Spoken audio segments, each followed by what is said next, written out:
sayang na naman to, oh. Malapit na siyang mag-rot. Meron ng mga, natambak to sa aking ref ng mga isang week. Kasi binili ko siya nung last time na market day. Sabi ko, ilalagay ko siya sa sinigang or something. Pero hindi ko na malayan. Hindi ko na siya napansin. Andun siya sa pinakababa kasi. Ito yung isa sa mga problema na na-encounter natin. Lalo na kapag sa mga fresh produce natin. So, ngayon na mahal ang mga bilihin, paano ba natin i-preserve yung mga fresh produce na nabibili natin sa palengke? Una, para makatipid, di ba? At pangalawa, hindi mo ba alam, baka ito rin yung isang paraan para pwede siyang pagkakitaan. Yes, tama ang narinig mo, guys. So ngayon, ang pag-uusapan natin ay ang 5 food preservation technique na pwede mong gamitin, na pwede mong simulan sa iyong bahay. At pwede mong gamitin yung gamit mo na rin mismo sa iyong bahay.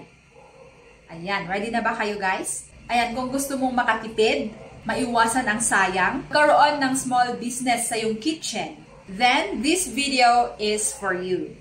Yung isang number 1 technique natin ay yung pickling. Ito yung asim at tamis combo. Yan, para asim at tamis, combination ng asim at tamis. Yan, so sa pickling process, tulad nito. Ayan, so actually ito yung, it is a pickled, ang tawag dito, yung binigay ito ng aking kapatid, galing pa siya sa Israel. Yung olives. Ayan, so pickles ito, no? Magaganda yung mga pickles na. Meron din akong na-receive na pickled, yung mga maliliit na cucumber. Meron silang brine. Ayan, pinickle sila gamit ng brine at tumatagal to ng ilang taon. Ang pickling is as easy as vinegar, asin, asukal. Ayan, sabi ko nga, yung pinakita ko kanina, perfect siya sa atin ito. Sa radish. Ito, pwede natin siyang i-pickle. Ayan, so pwede siya sa next video natin. Ipipickle natin siya at papakita ko kung paano siya gawin. Yan, magiging masarap siya na pickled radish. At pwede siya sa snack. Pwede siyang i-pair sa chicken. Pwede siyang i-pair sa mga fried food. Yan, so abangan nyo yan, guys. So, pwede rin siya dun sa mangga. Meron din kaming ginawa dati na mangga.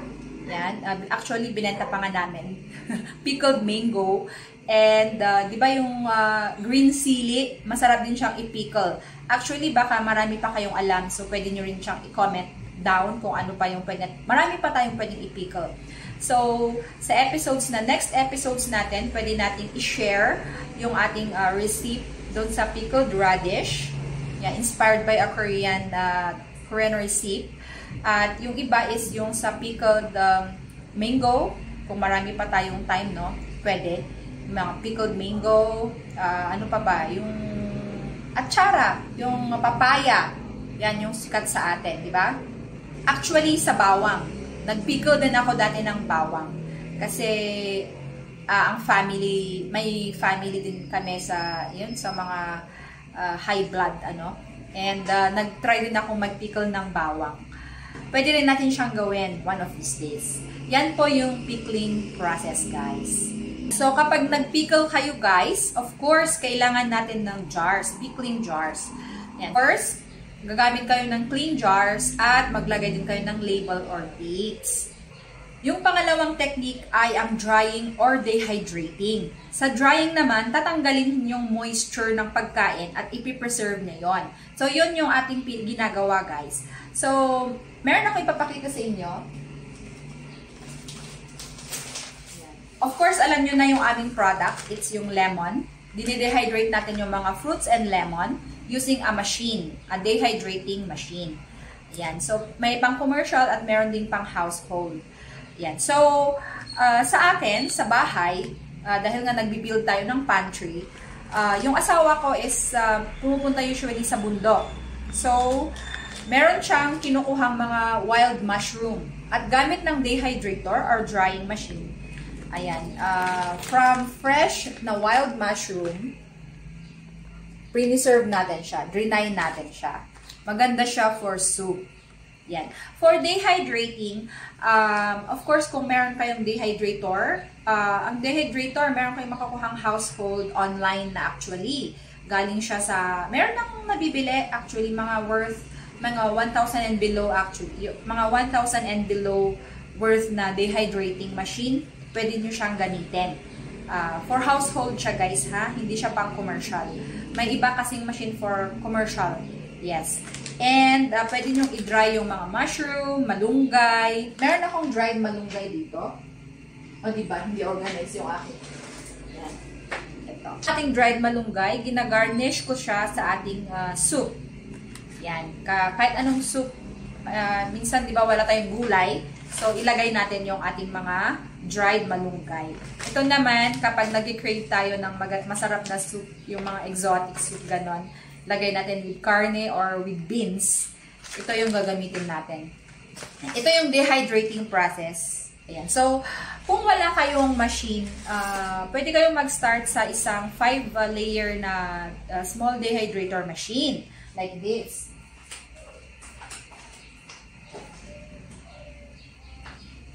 Ayan. Meron ito sa online guys. Pwede nyo siyang bilhin.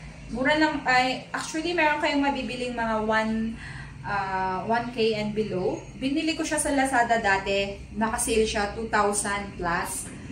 Yan. So, yan yung isang dehydrating or drying machine na pwede nyong gamitin sa pag-dry. Technique sa drying, walang moisture. Kapag walang moisture, hindi mapapanis yung pagkain kapag na-dried siya properly. At of course, if dried siya, safe siya for consumption. The technique lang, yung pwede nyo lang for longer shelf life, gumamit kayo ng mga vacuum pouches. At may mga sealer din. Yan. Actually, yun na lang yung very helpful ngayon sa atin. Kahit yung may mga sealers na nakukuha kayo at available na rin yung mga vacuum pouches. Yan. Diba? Marami po kayong ma-discover kapag na-try nyo yung mga ganitong technique natin. Okay. Next is yung freezing. Alam na natin lahat yan. Diba? Matutulog muna yung ulam natin sa freezer. Ayan. So, actually, tatagal talaga siya. Diba? May mga, yung iba, halimbawa kapag nagluluto kayo ng maramihang soup, lalo na sa beef soup, no? Pag hindi nyo naman nauubos agad yon. By batch, ang gawin nyo, lagay nyo sa vacuum pouch or yung mylar bag, yung may ziplock, ganon. Per batch na ilagay nyo siya sa freezer, ganon. Tapos, every now and then, pwede nyo rin siyang kunin. Experience ako dati nung pumunta ako ng Korea and the winter that time. So, may isa akong ka-workmate. Ayun, nakita kong ginawa niya. Naka-freezer yung kanyang rice. Diba? Frozen rice. Pero nung pinainit niya dun sa rice cooker, parang fresh cook yung lasa niya. Okay? So, yun yung freezing. Ang dami niyang pwedeng paggamitin. Diba? So, marami tayong mga frozen na ang tawag dito, frozen na goods na mabenta. So, pwede kang mag-explore using this technique. Yung apat, of course, yung fermentation. Yan yung isa sa ating favorite, no? Alam ko marami sa inyo rin yung nakakaalam ng kimchi. Ayan, actually, yan yung pinagsimulan ko sa preservation. Dahil nga sa ESL background ko din, nagtinda rin kami dati ng kimchi. Gumawa kami ng kimchi, binenta namin. Lahat ng klase ng kimchi, trinay namin. Yung pineapple kimchi, of course, yung umbok, yung napa cabbage kimchi, radish kimchi, yung green onion kimchi, yung sili din, yung green sili na yung parang pang sinigang na sili na kimchi. And then, nag-explore tayo sa pineapple kimchi. Ayan. So, isa na yan sa mabiling produkto ng aking hipag. Yung pineapple kimchi. Tuwang-tuwa yung kanyang customer doon. Nasimulan natin yan mga way back 2011. Pero hindi siya nag-person noong 2011 kasi, pero na-try namin. Ako yung gumagawa, binebenta ng aking kaibigan sa Baguio. Pero since that time, hindi pa ganun kauso, tinigil namin. And then, by 2018, nung nasa work ako, nag-work ako dito, ayun, dun nabuhay yung kimchi nest. Yan. Pero, mga kwan lang siya, ano yun, 1 to 2 years lang siya. Hindi siya na-pursue. Dun ko na-explore lahat yung different kinds of kimchi. At siguro, hindi ako ganun ka-prepared sa food processing business dahil very tiring talaga. And, yung pag-outsource pa ng mga vegetable, mga ingredients. Ayun. So, nag-isip ako that time, lalo na kapag sa mga sili, yung mga ingredients, iaangkat ko pa siya from other places. So, kapag nawawalan ako, doon ako na di-discourage. Lalo na yung lalo na sa vegetable, yung ganon. So, hindi ko muna siya natuloy. Yan. So, usually yung ginagawa ko is for personal. Actually nga, dahil sa kimchi na yan, napabili pa ako ng isang, ang tawag doon, nakatago, yung jar, fermentation jar. Meron akong fermentation jar, guys. Yan. It's a jar. Okay, ayan. Dahil sa kimchi, guys, napabili na naman ako ng mga fermentation jar. Ngayon, chocolate jar siya. Ayan. So, this is for family use. Dito ko dati ang ganda rin tignan kasi pag meron kang mga ganitong setup. Ayun. So, gumagawa na rin lang kami ng kimchi for our personal consumption. And I think on our next video, itry natin na gumawa din yung step by step. Actually, pwede yung pagkakitaan, guys. Yan. So, anyway, at very healthy siya. Malaki yung problema ko sa constipation kasi constipated ako. Talagang doon ko inadapt yung Korean food culture dahil nga sa gut, very good siya sa gut natin. Ayan. Pero kaya yun yung isa din sa gusto ko sanang i-pursue dati. Pero hindi ko siya nagawa as business. Short time lang siya. Pero for personal consumption naman, gumagawa ako, lalo na pag may time. Pero pag wala na, bumibili na lang ako sa market. Kasi marami na rin gumagawa ng mga homemade kimchi sa atin. It's very good kasi it's one way of preserving our vegetable. Kasi madami tayo dito sa Cordillera, lalo sa Benguet. Yan. Ito nga radish, pwede siyang gawing kimchi. Yan. So, comment nyo guys kung ano yung mga gusto nyong recipe. From kimchi to pickle, try natin. Gagawa tayo ng step by step. Pero, one step at a time guys, ha? Yan, busy din tayo. Pero don't worry. I'll gonna share with you some recipe regarding this. And, alam ko, you could use it also for your personal pantry. Okay? Yes, yan yung fermentation. You're all aware of that. And I think, ang tandaan lang natin is, yung nagpe-preserve sa kanya, salting siya, no? Isasalt natin yung napa, and after that, daming mga ingredients. Yung sa kimchi paste natin, mga garlic, ginger, onion, ayan. So, yung good bacteria yung very good sa fermentation. Tandaan natin, it's good for our gut health. Yes? O panglima, very common ito, yung candying or sugaring. Sugaring. Yan. Sugaring, pampatamis ng buhay. Ayan, sugar is life. It's a very good way to preserve, lalo na yung iba. Actually, I want to explore later on about candied lemon. Yan. So, we already tried it before. I wanna show you some. Ayan. May nagawa ako actually, matagal na to, last year, nakalagay sa ref. Ayan, so it's lemon. Hindi ko siya matanggal guys, sorry. Next time ko papakita. Matigas. Yan. So, pampatamis ng buhay. So, kailangan siyang i-candy. Yan. So, ang daming pwedeng i-candy guys. Mga peels ng mga fruits lang. Lemon peels, orange peels, yung watermelon peel. Masarap din siyang gawing candy. At yung pwede rin yung puti niya, yung rind, gawin siyang jelly candy din.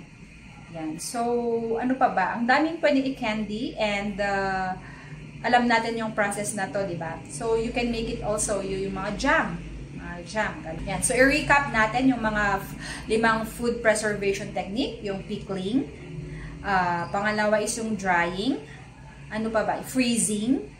And then, fermentation. At saka yung candying or the sugaring.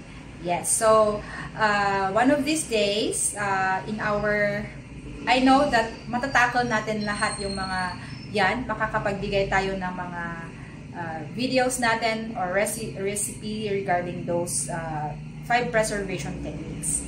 At mag-share din tayo. Pwede rin kayong mag-share or pwede rin kayong mag-comment kung ano yung gusto nyo gawin natin. Ayan guys, so tandaan na hindi mo ulit kailangan ng malaking puhunan para makapagsimula dito or para makagawa ka. Gamitin mo kung ano yung nasa bahay nyo mismo. Simulan mo kung ano yung nasa bahay mo. I-document mo lang mga proseso at hindi mo alam. Baka may isa ka ng produktong nabubuo. Alam nyo guys kung ano yung kalaban natin sa preservation. Yung mindset na, ay sayang lang to, tapon na lang. Ganon. Natin yung mga yan, lahat ng bagay may potential. Lalo na kung may diskarte. Kung gusto mong matuto ng mga home-based diskarte, sali ka na sa ating ka-home-biz channel or sa ka-home-biz nation group sa Facebook at marami kang matututunan.